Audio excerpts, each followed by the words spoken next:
আল্লাহ অভিশাপ দিছেন, অভিশাপ, আল্লাহর অভিশাপ। যারা জালেম, যারা জুলুম করে তাদের উপরে আল্লাহর অভিশাপ। আল্লাহ পাক রব্বুল আলামিন পরপর কয়েকটা কসম খায়া ইমানদার মুমিনদেরকে সান্ত্বনার কথাগুলি শোনাইতেছেন। ওয়াস-সামাঈ যাতিল বুরুজ ওয়াল ইয়াউমিল মাওউদ ওয়া শাহিদিন ওয়া মাশহুদ। এই হলো চারটা কসম। কয়টা কসম? কসম খাইছেন কয়টা? চারটা। আল্লাহ পাকের কসম খাওয়ার প্রয়োজন হয় না। কোনো কথা আল্লাহ এমনি বলতে পারেন। আল্লাহর কথা 100তে 100, বিন্দু পরিমাণ কোনো সন্দেহের অবকাশ নেই। কারণ তিনি খালিক, তিনি মালিক। আমরা বর্তমান দেখি, আল্লাহ ভবিষ্যৎ দেখেন। আমরা আজ দেখি, কাল দেখি না, কিন্তু আল্লাহ আজও দেখেন, কালও দেখেন, কিয়ামতের আগও দেখেন, ঠিক কিনা? এজন্য আল্লাহ যা বলবেন বেশক সত্য, এর ভিতরে কোনো সন্দেহ নাই। প্যারে হাজিরিন, এরপরও আল্লাহ পবিত্র কোরআনের বিভিন্ন জায়গায় তিনি কসম খাইছেন। কেন আল্লাহ কসম খান? মুফাসসিরিনে কেরাম তাফসীরি কিতাবে লিখেন, এর উদ্দেশ্য হলো আমাদের মনোযোগ আকর্ষণ করা। আল্লাহ কসমের পরে কোন কথাটা বলতে যাইতেছেন, কথাটা অত্যন্ত দামি, কথাটা অত্যন্ত মনোযোগ দিয়ে শোনার। এজন্য আল্লাহ ওই রকম কথা বলার আগে আমরা মানুষ যেহেতু কসম খাওয়া কথাকে গুরুত্ব বেশি দেই, আল্লাহর কোনো কথাতেই কসম লাগে না, শুধু আমাদের দিকে তাকাই আল্লাহ কসম খান। কারণ আমরা মানুষ জাতি কসম খাওয়া কথারে গুরুত্ব বেশি দেই। যদি কয় আমি নেই নাই, আমি চুরি করি নাই, আমি চুরি করি নাই, ততটা বিশ্বাস আমাদের হয় না। যখনই কয় খুদার কসম আমি চুরি করি নাই, তখনই সবাই নীরব হয়ে যায়, ঠিক না?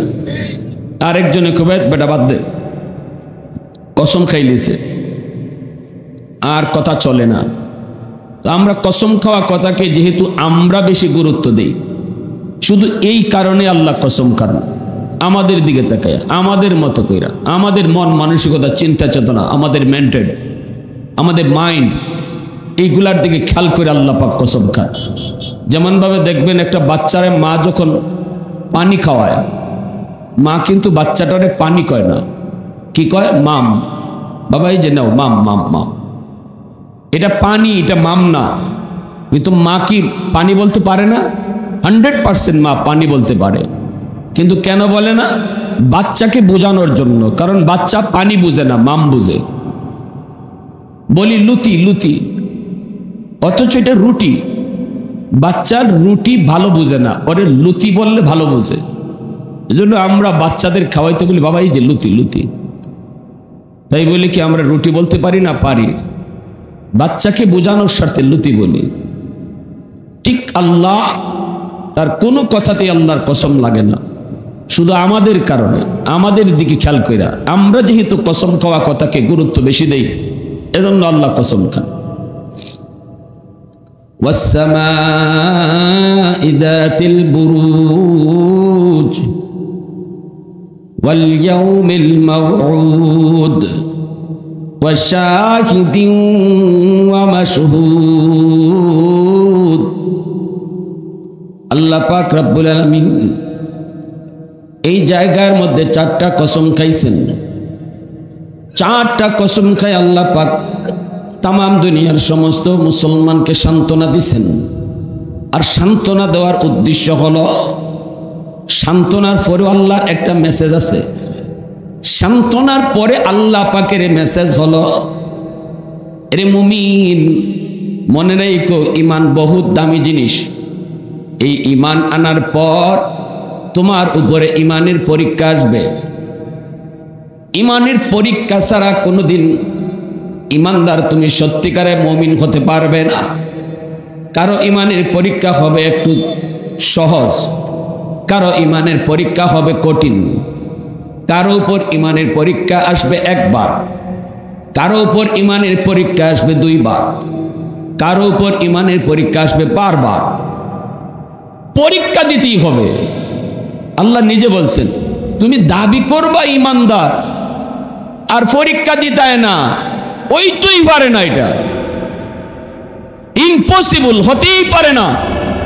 তুমি বলবা আমি মুসলমান, আমি মুমিন, আর ইমানের পরীক্ষা দিবা না। অতএব ইমানের পরীক্ষা আল্লাহ নিবেনই নিবেন। যার ইমান যদ্দুর সবল তার পরীক্ষা তদ্দুর। ইমান যার দুর্বল, পরীক্ষা তার দুর্বল। ইমান যার সবল, তার পরীক্ষা সবল। ইমান যার মজবুত, তার পরীক্ষা তত কঠিন। ঠিক কিনা জোরে খান? আমাদের ইমান কচুবাদার পানির মতো, এজন্য আমরার পরীক্ষাও দুর্বল। আমরা ছোটখাটো পরীক্ষায় পড়লেই পরীক্ষা ফেল করে লাই। ঠিক কিনা? এটা আল্লাহ বুঝুন। এটার লাগে আমরার উপরে সাহাবীদের মতো পরীক্ষা আয় না। এজন্য আমাদের উপরে নবীগণের উপরে মতো পরীক্ষা আয় না, নর্মাল পরীক্ষা আয়। ওই রোগ সুগায়, ছোটখাটো একটু অ্যাক্সিডেন্ট আয়, ছোটখাটো পেরেশানি আয়। আল্লাহ এখন দেখি এদ্দুর পরীক্ষার মাঝে তুই কদ্দুর ফাঁস করস। আমরা ঈদের মাঝে ফিল করে লাই। ঠিক কিনা জোরে খান? যদি দেখি একটু ব্যস্ততা বাইরে গেছে, তাক জন্য নামাজ একলা পড়িলে মনে জামাত ছেড়ে দিই তো। অথচ আল্লাহ নর্মাল একটা বিজি রাখছেন তোমার, হালকা একটা পরীক্ষা। দেখি তোর এই ব্যস্ততার ভিতরও তুই আমাকে ভুলে যাস নাকি আমার কথা ইয়াদ থাকে। কিন্তু আমরা এই পরীক্ষাটা তো ফেল করি। তো এবার বুঝেন কঠিন পরীক্ষা আইলে আমরা হালত কি হইব। ঠিক কিনা জোরে খাও? আমার ভাইরা, বন্ধুরা, যুবক, ইমানের পরীক্ষা আল্লাহ নিবেনই নিবেন। আর এই মেসেজ দিয়েছেন আল্লাহ পাক এই সূরার মাধ্যমে। ও মুমিন, ইমানের পরীক্ষা যখন তোমার সামনে আসবে, তখন তোমাকে ইমানের উপর মজবুত থাকতে হবে। মজবুত। সব ছাড়তে পারো, ইমান ছাড়তে পারো না। প্রয়োজনে ইমান রক্ষার জন্য যদি আগুনে ঝাঁপ দিতে হয়, আগুনে ঝাঁপ দিতে রাজি, তবু ইমান ছাড়তে রাজি না। আল্লাহ এই সূরার ভিতরে এই মেসেজটাই দিয়েছেন। সুবহানাল্লাহ। প্রশংসা করব কার? আওয়াজ দিয়ে মালিকের নাম কার? আর একটু জোরে কোন কার? ওয়াহদাতি কি হিফাজত নেহি বেকুওয়াতে বাজু, ওয়াহদাতি কি হিফাজত নেহি বেকুওয়াতে বাজু, आती की कुछ कामी हाक ले खुदा दाद, आती की कुछ कामी हाक ले खुदा दाद। ऐ मर्द खुदा तुझको कुव्वत नहीं हासिल, जा बैठी किसी गार में अल्लाह को कर याद। ये सच है कि बातिल की तरफदार नहीं हम, गद्दार न समझो हमें गद्दार नहीं हा। बोलो की तो रहनरम मिजाज अपना है नजर, हम तीरी नहीं नेज़ा व तलवार नहीं हा। हम तीरी नहीं नेज़ा व तलवार नहीं हा। मुसलमानेर आवाज़े बोली अल्लाहु আকবার, आरो जोरे बोली अल्लाहु আকবার। আল্লাহ পাক রব্বুল আলামিন শুরু করেছেন।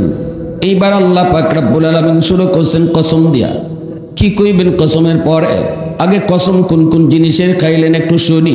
তাফসীর, কসম কোন জিনিসের খাইছেন এই জিনিস নিয়ে বেশি আলোচনা করা যাবে না, নইলে মূল কথায় যাওয়া যাবে না। ওয়াস-সামাঈ যাতিল বুরুজ, আল্লাহ পাক বলেন ওই আকাশের কসম, যে আকাশটাকে আমি আল্লাহ তারকা দ্বারা সুসজ্জিত করেছি। তারকার দ্বারা, নক্ষত্রের দ্বারা যে আকাশকে আমি সুসজ্জিত করেছি, এই আকাশের কসম। ওয়াস-সামাঈ যাতিল বুরুজ ওয়াল ইয়াউমিল মাউউদ, ইয়াউমিল মাউউদ, আল্লাহ পাক বলেন কিয়ামত দিবসের কসম। ওয়াশাহিদিন ওয়া মাশহুদ, জুম্মার দিনের কসম, আরাফার দিনের কসম। কসম 4টা কিন্তু আয়াত 3টা। কসম 4টা, আয়াত কয়টা? 3 আয়াতে 4টা কসম খাইছেন। আল্লাহু আকবার জোরে বলেন। প্রথম আয়াতে 1 কসম, দ্বিতীয় আয়াতেও 1টা কসম, তৃতীয় আয়াতে 2টা কসম। জুম্মার দিন এবং আরাফার দিন, এই 2 দিনের কসম খাইছেন আল্লাহ তৃতীয় আয়াতে। যে জিনিসের কসম আল্লাহ খান এই জিনিসও দামি, এই জিনিসও দামি। তাহলে বুঝতে হবে এর পিছনে বিশাল হিকমত রয়েছে। কেন আল্লাহ আসমানের কসম খাইলেন, কেন আল্লাহ কিয়ামত দিবসের কসম খাইলেন, কেন জুম্মার দিনের কসম খাইলেন, কেন আরাফার দিনের কসম খাইলেন, তাফসীরের কিতাবে বিস্তারিত লেখা লিখছেন। মোট কথা, যে জিনিসের কসম আল্লাহ খান এই জিনিস আল্লাহ দামি বোঝায়। জুম্মার দিন দামি না কম দামি? আল্লাহ নবী তার হাদিসে বলেন, জুম্মার দিন যে জুম্মার নিয়ত করে ঘর থেকে বাইর হয় তার প্রতি কদমে আল্লাহ 1 বছরের নফল বন্দেগীর সওয়াব দান করে। জুম্মার দিন ঘর থেকে গোসল কইরা ওযু কইরা জুম্মার নিয়তে যে বাইর হয় তার প্রতি কদমে 1 বছরের নফল বন্দেগীর সওয়াব। এজন্যই জুম্মার দিন ফার্তিমান গাড়ি তুটন নাই, জুম্মার দিন ফার্তিমান রিকশা করে মসজিদে যাওয়ান নাই, জুম্মার দিন ফার্তিমান মোটরসাইকেলে মসজিদে যাওয়ান নাই। একটু আগে বাগে রেডি হইয়া পায়ে হাঁটতে যাইতে হয়। কারণ আল্লাহর রসুল কইছেন জুম্মার মসজিদে যাইতে যতটা কদম পড়ব প্রতি কদমে আল্লাহ 1 বছরের নফল বন্দেগীর সওয়াব দান করব। 500টা কদম যদি হয় 500 বছরের নেকি আল্লাহ দান করব। प्यारे हाज़िरीन, वस्समाइ ज़ातिल बुरूज वल्यौमिल मौऊद वशाहिदिन वमशहूद कुतिला असहाबुल उखदूद। আল্লাহ পাক বলেন, ধ্বংস ওই গর্ত খননকারীদের উপর, গর্ত খননকারীরা ধ্বংস হোক। কোন কোন তরজমায় লিখছেন গর্ত খননকারীদের উপরে আমি আল্লাহর অভিশাপ। আল্লাহ বলতেছে, কে সেই গর্ত খননকারী? আন-নারি যাতিল ওয়াকুদ। আল্লাহ বলেন, যেই গর্তটা বিভিন্ন রকমের ইন্ধন দিয়া, যেই গর্তটাকে আগুন দিয়া ওরা প্রজ্বলিত করেছিল, যেই গর্তটা আগুনে ভরপুর ছিল, যেই আগুন বিভিন্ন ইন্ধন দ্বারা তৈরি করা হয়েছিল, আল্লাহ বলেন ইজহুম আলাইহা কুউদ। এরা এই জায়গায় বৈশা বৈশা তামসা দেখছিল। আগুনের এই গর্ত, এই গর্তের পারে বইয়ে বইয়া এরা তামসা দেখছে। ওয়াহুম আলা মা ইয়াফআলুনা বিল মুমিনিনা শুহুদ। ইমানদার মুমিন আল্লাহর উপর বিশ্বাস করার কারণে তাদের আগুনের মধ্যে কিভাবে তারা ফুরতেছে, কিভাবে তাদেরকে ফুরাইতেছে, এই তামসাটা ওরা আগুনের ফারে থেকে থেকে বইয়া বইয়া দেখতেছিল। আল্লাহ এই কথাটা বলতেছে।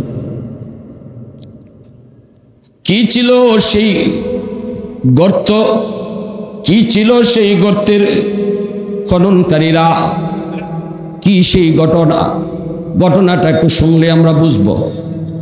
ভাইরা বন্ধুরা, ইয়ামেনের একজন জালেম বাদশা ছিল। নবীর জন্মের 70 বছর আগের ঘটনা। ইয়ামেনের একজন জালেম বাদশা, নাম ছিল ইউসুফ জু নওয়াজ। এই জালেম বাদশা, সে তার একজন গণক ছিল। এই গণকের কথায় সে চলত। গণক ছিল তার প্রধান উপদেষ্টা।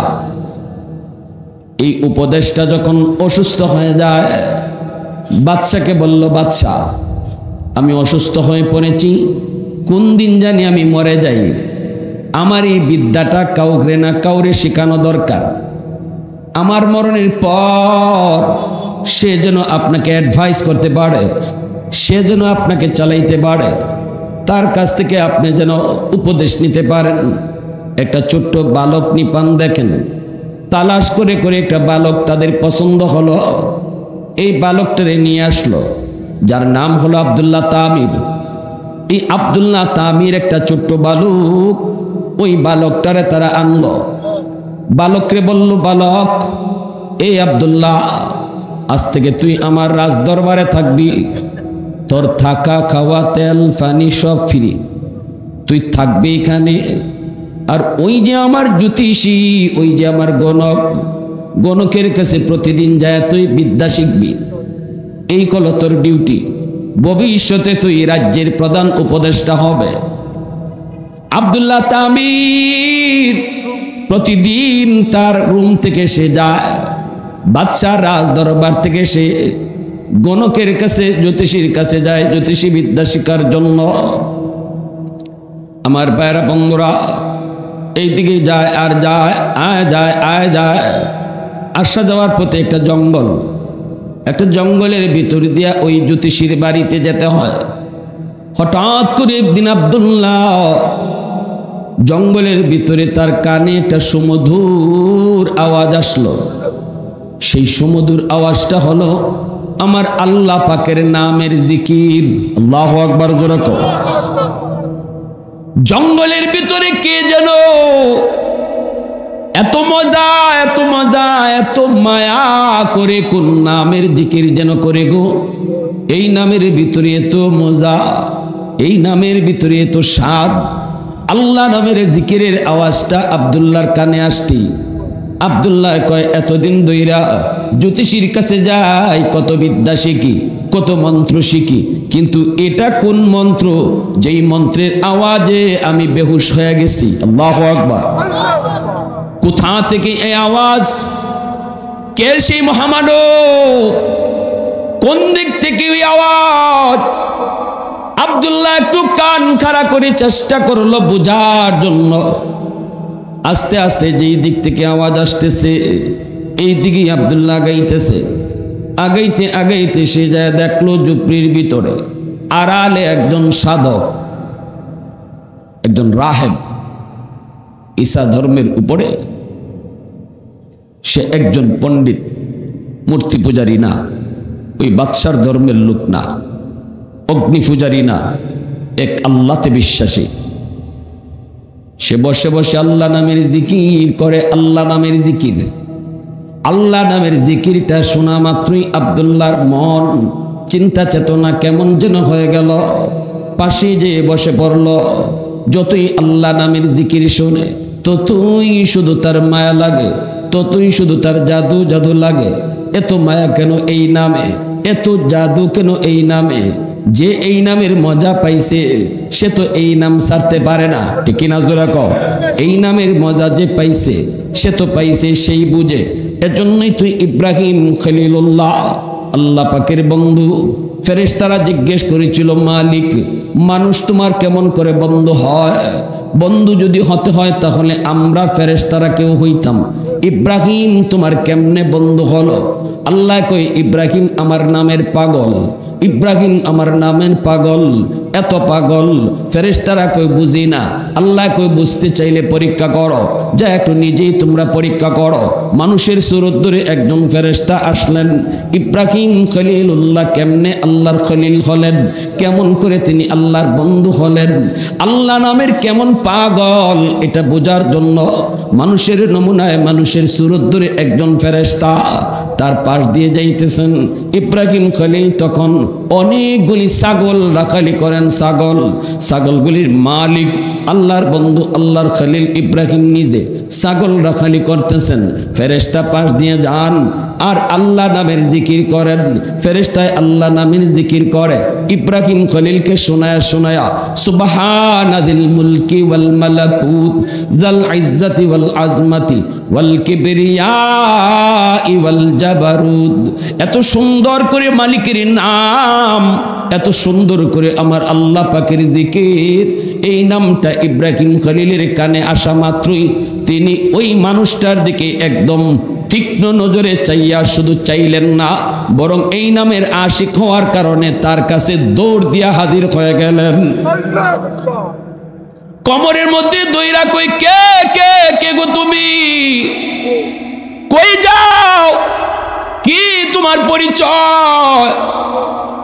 এত মায়া করে এত মধুর সুরে আমার মাশউকের নাম, এত মায়া এত মধু আমার মাশউকের নাম তুমি নিতেছো।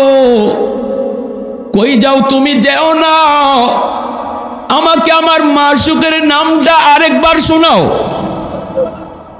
ফেরেশতা তখন পরিচয় দেন না। ফেরেশতা পরিচয় না দিয়া বলেন, আমি এই নাম মাগনা শুনাই না, এই নাম আমি ফিরি ফিরি শুনাই না, এই নাম শুনাইতে হলে বদলা দিতে হয়। ইব্রাহিম খলিল কয়, কি তুমি বদলা চাও বলো?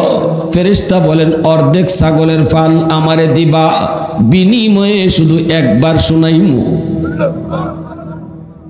ইব্রাহিম খলিল কয়, নাও, খারার উপরে তোমারে অর্ধেক ছাগল দিয়া দিছি, বিনিময়ে ফেরেশতা একবার শুনা, একবার সুবহানাদিল মুলকি ওয়াল মালাকুত যাল ইজ্জতি ওয়াল আজমাতি ওয়াল কিবরিয়াই ওয়াল জাবারুত, একবার শুধু এই নামটা শুনান। ইব্রাহিম খলিলের তৃপ্তি তো মিটল না, কারণ যে যে নামের আশিক হয় এই নাম যত শুনে ততই শুনতে মন চায়। কখনো মন ভরে না, কখনো এই কথা কয় না, আর কইও না, আর শুনতে ভালো লাগে না। ইব্রাহিম খলিল এবারও তারে যেতে দেন না, তিনি তো অর্ধেক ছাগলের মালিক হয়ে চলে যাবেন। ইব্রাহিম খলিল আবারও কোমর জড়ায় ধরলেন, কে গো তুমি কে? এত সুন্দর করে আমার মাশউকের নাম তুমি আমাকে শুনাইছো, আরেকটা বার শোনাও, আরেকটা বার শোনাও। ফেরেশতা কই, এখন কি দিবা? কই, বাকি অর্ধেক ছাগলও তোমার দিয়া দিব। ফেরেশতা আরেকবার শুনাইলেন। এইবার শুনায়ও তিনি যখন চলে যেতে চান, সবগুলি ছাগলের মালিক ফেরেশতা হয়ে যখন ছাগল নিয়ে চলে যাবেন, ইব্রাহিম খলিল তখনও যাইতে দেন না। চোখ থেকে দর দর করে পানি পড়ে, ইশকের পানি, মহব্বতের পানি পড়ে। আল্লাহ পাকের প্রেম তার অন্তরের ভিতরে জমে গেছে। সারে না, সারে না, সারে না। আবারও কোমর জড়ায় ধরছি, না গো তোমাকে যেতে দিব না, আরেকবার শোনাও, আমার তো তৃপ্তি মিটে নাই, যতই শুনি ততই শুনতে মন চায়। ইব্রাহিম খলিল যখনই আবদার করে, ফেরেশতা তখন বলতেছে, এখন কি দিবা? এখন যে শোনাব দিবা কি? যা ছিল সব তো দিয়েই দিছ। ইব্রাহিম খলিল চোখের পানি মুছেন আর বলেন, আরেকবার যদি তুমি আমাকে আমার মাশউকের নাম শোনাও, আমি সারা জীবন তোমার গোলাম হয়ে যাব। মুসলমানের আওয়াজে সুবহানাল্লাহ, আর জোরে সুবহানাল্লাহ।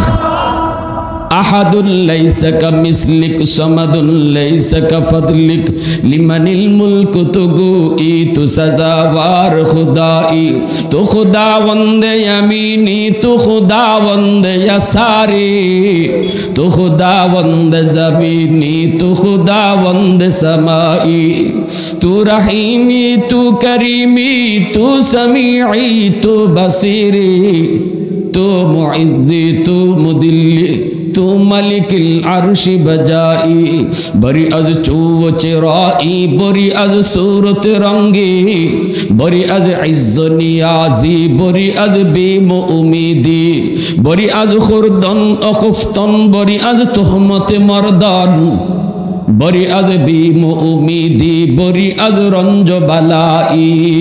মুসলমানের আওয়াজে কও আল্লাহু আকবার। আমার ভাইরা বন্ধুরা, এজন্যই আব্দুল্লাহ তামিল ওই রাহেব, ওই যে ভাইরা বন্ধুরা ঈসাই ধর্মের একজন আলেম, ওই আলেমের কাছে যায় সে বসে পড়ল। বৈশা তো সে যায় না, যতই শুনে আল্লাহ পাকের জিকির ততই তার মন ভরে না, আরো শুনতে মন চায়, আরো শুনতে মন চায়। এইবার বলতেছে, আপনি কে? কি আপনার পরিচয়? জঙ্গলে বসে বসে আপনি কার নাম নিতেছেন? কার নাম? এই নামের ভিতরে এত মজা কেন? এই নামের মধ্যে এত জাদু কেন? আল্লাহু আকবার জোরে কও। কে আপনি? কি পরিচয়? এই নামের ভিতরে এত মজা, এই নামের ভিতরে এত জাদু। আলেম কয়, আমি তাওরাত ইনজিল কিতাবের একজন আলেম।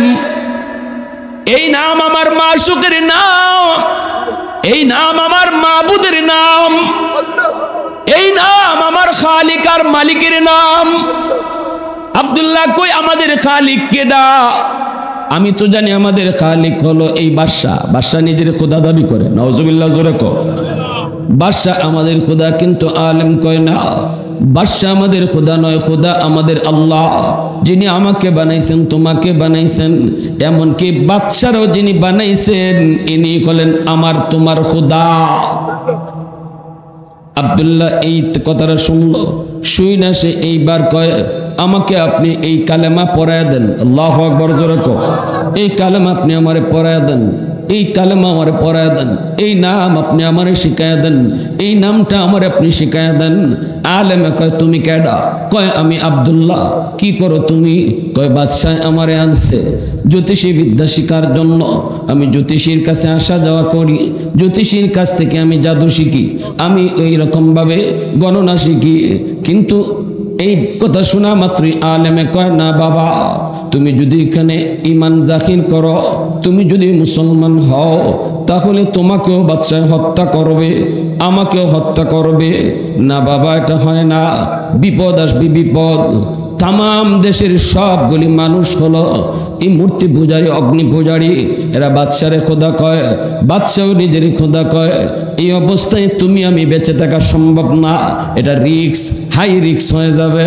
আব্দুল্লাহ কয় আমি যাব না, আমি আপনার পায়ে পড়ে গেলাম, আমি আপনার পায়ে পড়ে গেলাম। এই নাম যতক্ষণ পর্যন্ত আপনি আমারে না শিখাবেন, আমি আপনার পাও ছাড়বো না। আলেম কয় বাবা শুনো, তোমারে শিখাইতে পারি, তবে শর্ত হলো তুমি কাউরে বলতে পারবা না। কয় ঠিক আছে, আমি কাউরে বলবো না। ওই আল্লাহর ওলির কাছ থেকে আব্দুল্লাহ কালেমা পড়ে মুসলমান হয়ে গেল, ঈমানওয়ালা হয়ে গেল। এইদিকে সে ঈমান গ্রহণ করেছে, আল্লাহ পাকের পরিচয় অন্তরে নিয়েছে, আল্লাহর পরিচয় অন্তরে ঢুকাইছে। এইদিকে জ্যোতিষীর কাছেও যায়, আবার এই আল্লাহর ওলির কাছে আইসা আল্লাহ আল্লাহ জিকিরও করে। আল্লাহর ওলি কইছে তুমি এখনই কোনো কিছু জাহির করো না, যে ভাই বাদশাহ তোমারে যা কইতেছে তা করো, সময় মতো যা হয় হবে, তবে গোপন রেখো। কিন্তু ঈমান এমন এক জিনিস, এটা কোনোদিন গোপন রাখা যায়? সূর্য যদি পূর্ব দিকে উঠে, এই সূর্যের আলোকেও আটকে রাখতে পারেনি। ঈমানের আলো সূর্য থেকে কম না আরো বেশি? জোরে কইল। এজন্যই বেলাল হাবশী রাদিয়াল্লাহু তাআলা আনহু ইনিও পারেন নাই। হযরত আবু বকর সিদ্দিক যায় কইছিল বেলাল একটু চুপ থাকো, একটু চুপ থাকো, একটু চুপ থাকো, আহাত আহাত কইও না, মাইরে লিব তোমারে, মাইরে লিব। জানবাসানির লাগি নীরব থাকুন যায়, জানবাসানির লাগি হেরা যা কয় তাও কোন যায়। বেলাল একটু চুপ থাকো। হযরত বেলাল বলেছিলেন ভাই আবু বকর, আমি তো চাই জবান বন্ধ রাখতে, কিন্তু আমার জবান তো চায় না, আমি তো জিহ্বারে আটকায় রাখতে পারি না। আমার ইচ্ছা, আমি ইচ্ছা করি আর না করি, আমার জিহ্বা আল্লাহ আল্লাহ জিকির করে। মুহাম্মদুল হাফিজ হুজুর রহমতুল্লাহ আলাইহি বাথরুমের ভিতরে ঢুকছেন, বাথরুম থেকে বাইরেছেন, জিহ্বা দিয়ে রক্ত পড়ে। খাদেন কই হুজুর বাথরুমে পড়ে গেছিলেন? হুজুর আপনার মুখ দিয়ে পানি রক্ত পড়তেছে। আপনি হুজুর রহমতুল্লাহ আলাইহি হাত লাগাইছে, দেখেন তো টাটকা রক্ত। খাদেন কই হুজুর আপনি কি বাথরুমে পড়ে গেছেন? তিনি এইবার বলতেছেন না বাজান, আমি বাথরুমে পড়ি নাই রে, কিন্তু এমন একটা কথা আমি তোমারে কেমনে কই, ভয় লাগে, তুমি আবার অন্য কারো কাছে বলে দাও। কই না হুজুর আমি বলবো না, কোন কি হইছে? কই বাজান আমি বাথরুমে ঢুকার পর আমার জিহ্বা বাথরুমে গিয়েও আল্লাহ আল্লাহ জিকির করে। আমি জিহ্বারে কইতেছি জিহ্বা থাম, এটা নাপাক জায়গা, এখানে আল্লাহ জিকির করা যায় না, একটু থাম, একটু থাম, একটু থাম, একটু থাম। কিন্তু আমার কথায় জিহ্বায় মানে না, আমার কথা শুনে না। তখন আমি কামড় দিয়া জিহ্বারে কাটতে ফেলাইছি, এমন ভাবে জিহ্বারে দাঁত দিয়া কামড় দিছি, থামার জন্য ওই কামড়ে আমার জিহ্বা কেটে গেছে। ভাইরা বন্ধুরা জন্য কই আল্লাহ নামের মজা যারা পায় এরা আল্লাহ নামে জিকির করতে করতে ঘুমায়। আল্লাহু আকবার জোরে কও। কুতবুল আলম শাইখুল ইসলাম হুসাইন আহমদ মাদানী রহমতুল্লাহ আলাইহি ইন্তেকালের পর ডাক্তার কয় আমি তো পালস ধরে দেখি উনি নাই, কিন্তু যখন মেশিন লাগাই বুকের মধ্যে তখন তো তিনি যে মারা গেছে এটা আমি বলতে পারি না, কারণ তার কলবের মধ্যে আল্লাহ আল্লাহ জিকির হয়। আওয়াজ দিয়ে কও না সুবহানাল্লাহ, আরো জোরে কও না সুবহানাল্লাহ। मैं तालिब मौला हूँ मेरे इश्क़ निराला, मैं तालिब मौला हूँ मेरे इश्क़ निराला, है जुमला जहाँ जिनके तजल्ली से उजाला, है जुमला जहाँ जिनके तजल्ली से उजाला, मादर दु जहाँ गैर खुदा यार नदारम, যদি याद खुदा ही दिगुर कार नदारम, যদি याद खुदा ही दिगुर कार नदारम। এজন্য আমার ভাইয়ের বন্ধুরা ওইদিকে আব্দুল্লাহ সে তো জ্যোতিষীর কাছেও যায়, ওই আল্লাহর ওলির কাছেও যায় জিকির শিখে, এইভাবে এসে আসা যাওয়া করে। জ্যোতিষীও মাঝে মাঝে জিগায় দেরি হয় কেন, বাদশাও জিগায় দেরি হয় কেন, কোন রকম এদিক সেদিক কথা কয়ে বুঝ দেয়। একদিন সে দেখতেছে মানুষজন জঙ্গলের দুই পাশে দুই মানুষ দাঁড়ানো, অসংখ্য অগণিত মানুষ দাঁড়ায় আছে, এই দিকেও অনেক মানুষ, এই পাশেও অনেক মানুষ। আব্দুল্লাহ যাইতেছে, মানুষেরা কয় আব্দুল্লাহ তুই সামনে যাবি না, সামনে কিন্তু বিশাল বড় একটা রয়্যাল বেঙ্গল টাইগার, এই বাঘ রাস্তার মাঝখানে বসা আছে, যাবি না যাবি না যাবি না, গেলে পরে তোরে খেয়ে ফেলবে। কিন্তু আব্দুল্লাহ সে তো আস্তে আস্তে কাছে যায়, মানুষেরা যতই বাধা দেয় আব্দুল্লাহ থামে না। একটা ছোট্ট পাথরের টুকরা হাতে নিছে, হাতে নিয়ে আব্দুল্লাহ এই বাঘের দিকে মারবে। মানুষ কি দেখতেছে, অসংখ্য অগণিত মানুষ দেখতেছে। আব্দুল্লাহ পাথরের টুকরাটা হাতে নিছে, হাতে নিয়ে কয় জ্যোতিষী আমারে যা শিখাইতেছে এগুলা যদি সত্য হয় তুই বাঘ মরবি না, আমি ঢিল মারব, তুই মরবি না। আর যদি আল্লাহর ওলি আমারে যেই নামের জিকির শিখাইছে ওই নাম যদি সত্য হয় তাহলে এই ছোট্ট পাথরের টুকরার আঘাতে তুই বাঘ মরে যাবি। এই কথা বলতে প্রথম ঢিল মারল। জ্যোতিষীর এই জ্যোতিষী বিদ্যার নামে বাঘের কিছুই হয় নাই, কিন্তু এরপরে যখন আল্লাহ নামের জিকির সত্য না মিথ্যা এই কথা বললা যখন ঢিল মারে, সাথে সাথে বন্দুকে গুলি গেলে যেইভাবে এপার ওপার হয়ে যায়, বাঘটাও এই পার ওপার হয়ে গেছে, মুহূর্তের ভিতরেই মারা গেছে।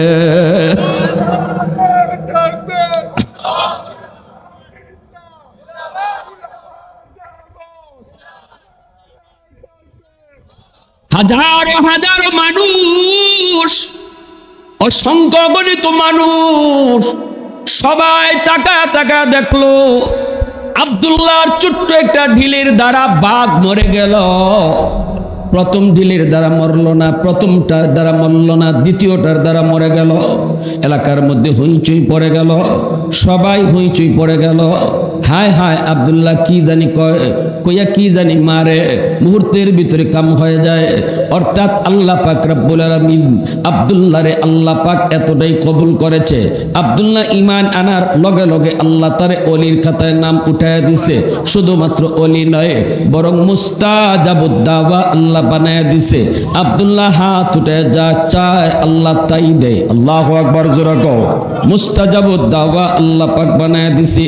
এই খবর চতুর্দিকে রটে গেল। বাদশার একজন মন্ত্রী আছিল অন্ধ, চোখ নাই একটা। এই অন্ধ মন্ত্রী মনে মনে কয় বাতিজার যদি অতই পাওয়ার থাকে তাহলে বাতিরা যায়, বাতিদার কাছে একটু যাব, যাই একটু বলবো বাতিজা একটু দেখতো আমার চোখটা ভালো করা যায়নি। রাতের অন্ধকারে আব্দুল্লাহর কাছে ওই অন্ধ মন্ত্রী আইসা হাজির, আইসা বলতেছে বাতিজা, ও বাতিজা, চোখ না দেখায় দুনিয়াটা দেখতে পারি না, বাতিজা একটু দেখ না চাচার চোখটা একটু ভালো করে যায় কি না। তুই তো অনেক কিছুই পারস রে বাবা, বাঘ পর্যন্ত মারি ফেলাইলি, তুই তো অনেক কিছু পারো, দেখো না চাচার চোখটা ভালো করা যায় কিনা। আব্দুল্লাহ কই চাচা এটা আমি মারি না, এটা আমার কোনো শক্তি না। আমি যেই মালিকের গোলামি করি, যেই মালিককে চিনছি, যেই মালিকের উপরে ঈমান এনেছি, ওই মালিকের কথায় সব হয়। কে কে সেই তোমার মালিক? আব্দুল্লাহ কয় আমার মালিক যিনি, তোমার মালিক তিনি, বাদশার মালিকও তিনি। ওলি কইছিল গোপন রাখো, ঈমান গোপন রাখা যায় না। দেখো ঠিক কিনা, গোপন রাখা যায় না, প্রকাশ করে দিল। এমনি মন্ত্রী কই বাবা চোখ বালা কর, চোখ বালা কর। কিতা কইবে তুই কো, আমি এত কিছু বুঝি না, আমার চোখ ভালো হইতো। হতে পারে একটা শর্ত, আমি যার উপরে ঈমান এনেছি তুমি যদি তার উপরে ঈমান আনো তাহলে ওই মালিক তোমার চোখ বালা করব, আমি শুধু হাত বুলায় দিমু। আল্লাহু আকবার, জোরে কও। উলামায়ে কেরাম যারা ফুফা দেয়, এটা আলেম উলামার কোনো কেরামতিও না, আলেম উলামার কোনো ক্রেডিটও না। বালা করার মালিককে, জোরে কও, বালা করার মালিককে। কেউ যদি কোনো কবিরাজের কাছে যায় যে এই কবিরাজের কাছে গেলেই বালা, এর ঈমানই থাকতো না। কেউ যদি কোনো কবিরাজের উপরে ঈমান আনে যে এই বেটা আগ বুলায়া দিলেই বালা, তাইলে ঈমানই থাকতো না। বালা করার মালিক কে? আল্লাহ। ডাক্তারের কাছে আমরা এই নিয়তে যাইতে পারবো না যে এই ডাক্তারের কাছে গেলেই বালা। এই ডাক্তার একটা উসিলা, বালা করার মালিক কেডা? আল্লাহ। আল্লাহ যা পারে মানুষটা পারে না। সুস্থতা দেওয়ার মালিক আল্লাহ, ধন দৌলত দেওয়ার মালিক আল্লাহ, শান্তি দেওয়ার মালিক আল্লাহ, সন্তান দেওয়ার মালিক আল্লাহ। নাকি দরগা? হ্যাঁ, আমি একদিন শাহজালাল দরগা গেছি রাতের বেলা, মাহফিল শেষ করে গিয়া দেখি কোত্থেকে এক গাড়ি আইছে কুমিল্লার থেকে নাকি, তা আইয়া দেখি এক বেটি দরগার ওয়ালও গিয়া ফেট গোসায়। নাউজুবিল্লাহ, আস্তে কইবা। বেটিরে তো আর কুত্তা কইতাম পারি না, সাথে যারা আসলা দুই একজন হাফ লেডিস, তারা কইলাম এই ইতা করুন কে লাগি, কয় বাচ্চা লইন, বাচ্চা। বাচ্চা দেওয়ার মালিক কেডা? ও সিলেটের মানুষ, মৌলিবাজারের মানুষ। বাচ্চা দেওয়ার মালিক কেডা? হ্যাঁ, ছেলে দেয় কেডা? মেয়ে। এটা আসতে হয়েছে মনে নাকি? মেয়ে দেয় কেডা? তাইলে মেয়ে সন্তান হইলে বউর উপরে রাগ করো কেনে?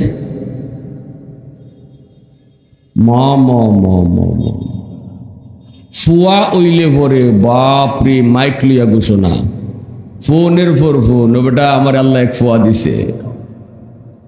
কিন্তু ফুরি হইলে মন খালা, মুখ কালা, বউর উপরে যায় তুফান। আরেকবার যদি ওতে রাখতাম হই না, ইজাত কত হয়নি না, হয় না। তাইলে কে মেয়ে সন্তান বউয়ে দিছে? এটা জাহিলি যুগের জাহিলদের খাসলত, এটা আল্লাহ নিজে কইছে। এটা বেঈমানদের খাসলত, কাফির কুফফারদের খাসলত।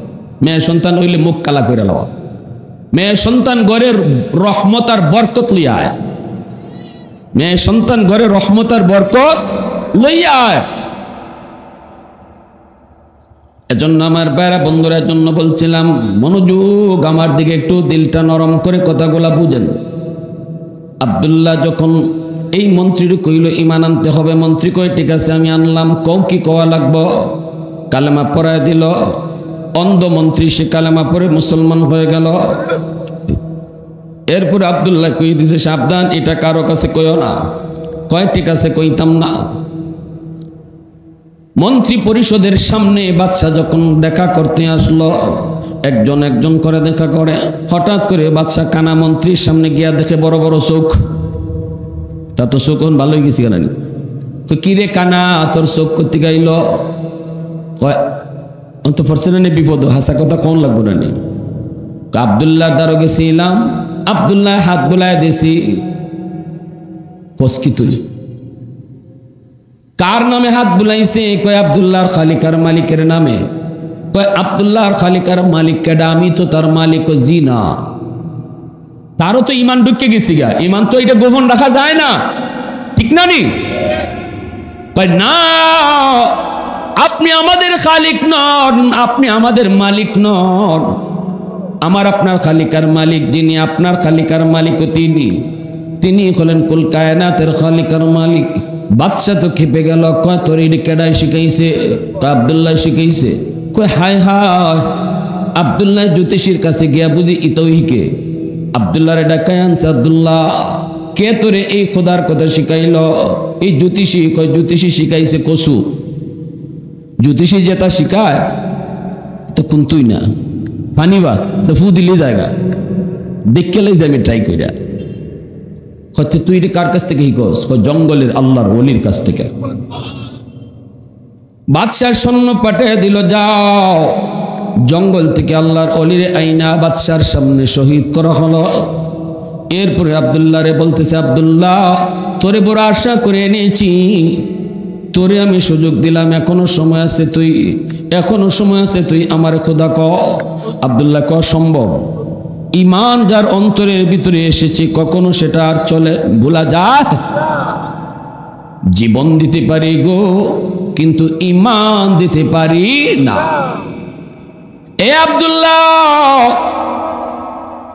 নাও ওরে দইরা নিয়ে যাও, পাহাড়ের উপর থেকে ফালা দাও। অনেক উঁচু পাহাড়ের উপরে যা উঠলো, পাহাড়ের উপর থেকে তারে ফালায় দিল। আব্দুল্লাহ কো মালিক, তুমি তো সেই খোদা, আল্লাহ তুমি তো সেই মালিক, আমার অপরাধ হলো আমি কেন তোমার উপরে ঈমান এনেছি।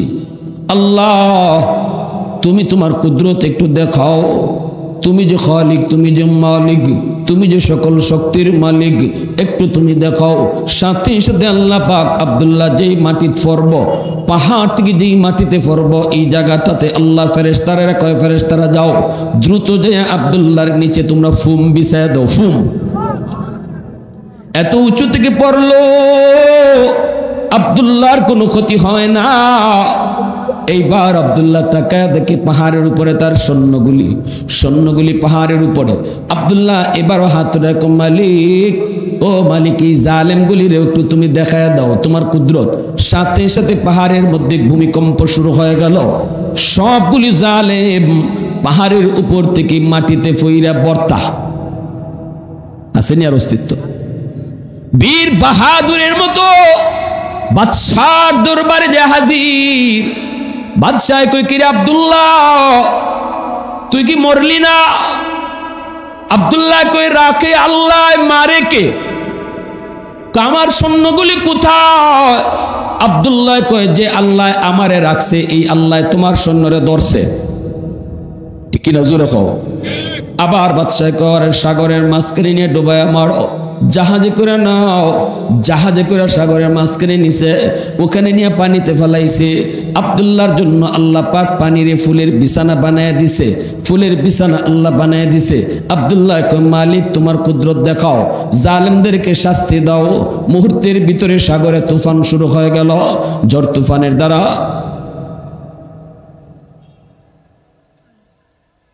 এক ঘন্টা তো হয়েছে।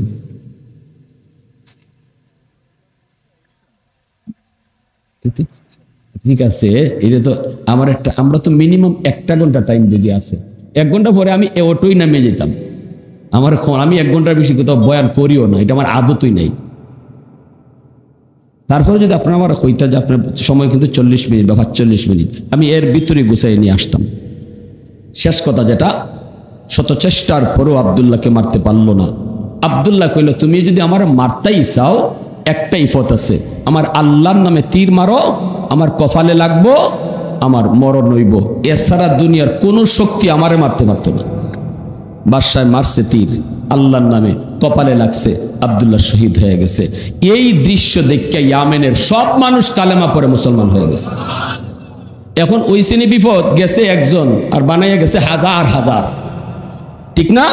এটাই মুমিনের খাসলত। মুমিন শহীদ হবে, কিন্তু হাজারো মুসলমানকে শহীদি তামান্না অন্তরে জাগায়া যাবে। এক আবু সাইদ গেছে, হাজারো যুবকের কলিজায় স্বাধীনতার চেতনা জাগায়া গেছে। ঠিক কিনা? এটাই ইমানদারের দাবি। ইমান দিয়া যাবে একজন, হাজারো মধ্য মুজাহিদের জন্ম দিয়ে যাবে। এবার বাদশা পড়ছে আরো বিপদ। এখন কি ব্যাপার, খেদাইলাম একজন, এখন দিয়ে আইসে আরো 1000 জন। এখন কি করি মন্ত্রীরা, তাড়াতাড়ি কয় এগুলারে সামলাইতে হইলে আগুনের মধ্যে ফালাও, গর্ত খনন করো। ওই গর্ত বানাইছে, বানাইয়া কইছে আমারে খুদা কও, নাইলে আগুনে ফালাইয়া দিমো। যে ওই খুদা কয় না, এর ওই ফালাইয়া দেয়। একজনও তার খুদা কইতে রাজি না। ইমান যারা আনছে তো আনছে, সবাই আগুনে পড়ছে। একজন মহিলার কুলে ছিল দুধের বাচ্চা, মহিলায় কয় আমিও পারবো না। কয় না পারলে দুধের বাচ্চারা আগুনে ফালাইয়া দিমো। কারণ সে মনে করেছে বাচ্চার প্রতি মার দরদ বেশি, বাচ্চার কথা বললে পরে মায় হয়তো মেনে ফেলবে।